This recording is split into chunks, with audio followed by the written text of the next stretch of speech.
अमित शाह बोलते हैं कि दूरबीन लगा करके भी मुझे कहीं दूर दूर तक अपराधी नहीं दिखते हैं और उसके लिए दृष्टि होनी चाहिए।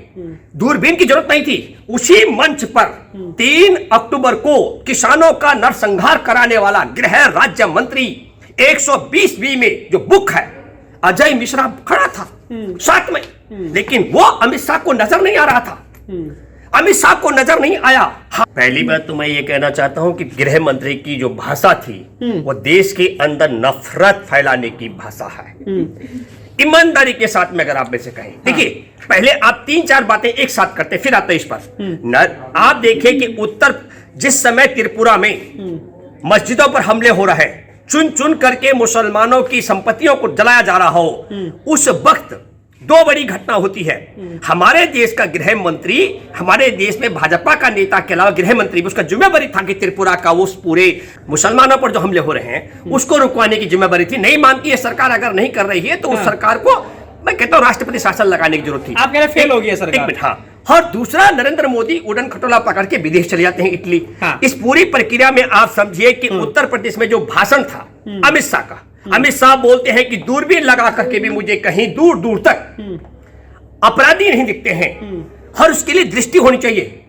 दूरबीन की जरूरत नहीं थी। उसी मंच पर 3 अक्टूबर को किसानों का नरसंहार कराने वाला गृह राज्य मंत्री 120 में जो बुक है अजय मिश्रा खड़ा था साथ में, लेकिन वो अमित शाह को नजर नहीं आ रहा था।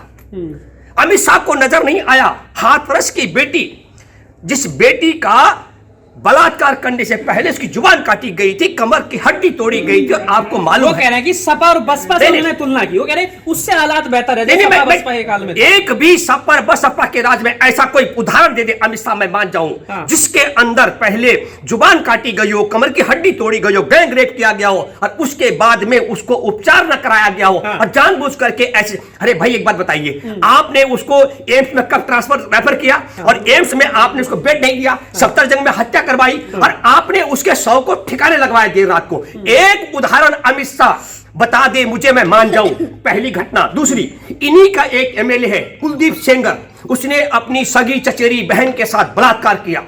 और सगी चचेरी, आप क्या बात कर रहे हैं? सगी चचेरी। हाँ। उसकी सगी चचेरी नहीं, सगी चचेरी है। हाँ। अरे भाई मैं तो मीटिंग क्या होना वहां जाकर के, हमने मैं उन्नाव का जिक्र कर रहा हूं। हाँ, हम बात कर रहे हैं कि उस बेटी 17 साल की नाबालिग बेटी के साथ में बलात्कार हुआ और वो बेटी जब योगी आदित्यनाथ के यहां जाकर उसने दाह संस्कार का प्रयास किया, आपको मालूम नहीं है, पुलिस की हिरासत में पकड़ करके उस अपने चाचा को, जिसकी बेटी के साथ बलात्कार किया, कुलदीप सेंगर ने उसकी हत्या करवाई। और पीड़िता जब कोर्ट में जा रही थी तो आपको पता उसके पर ट्रक चढ़ाया गया। सुप्रीम कोर्ट ने संज्ञान न लिया होता तो कुलदीप सेंगर आज जेल में नहीं होता। वो अपराध नहीं दिखेगा। एक घटना मुझे बता दे अमित शाह कि जो सपा बसपा के राज में चचेरी बहन के साथ किसी विधायक ने बलात्कार किया हो, एक मिनट, और चचेरी बहन के बलात्कारी को किसी मुख्यमंत्री ने बताया हो, मैं मान जाऊं।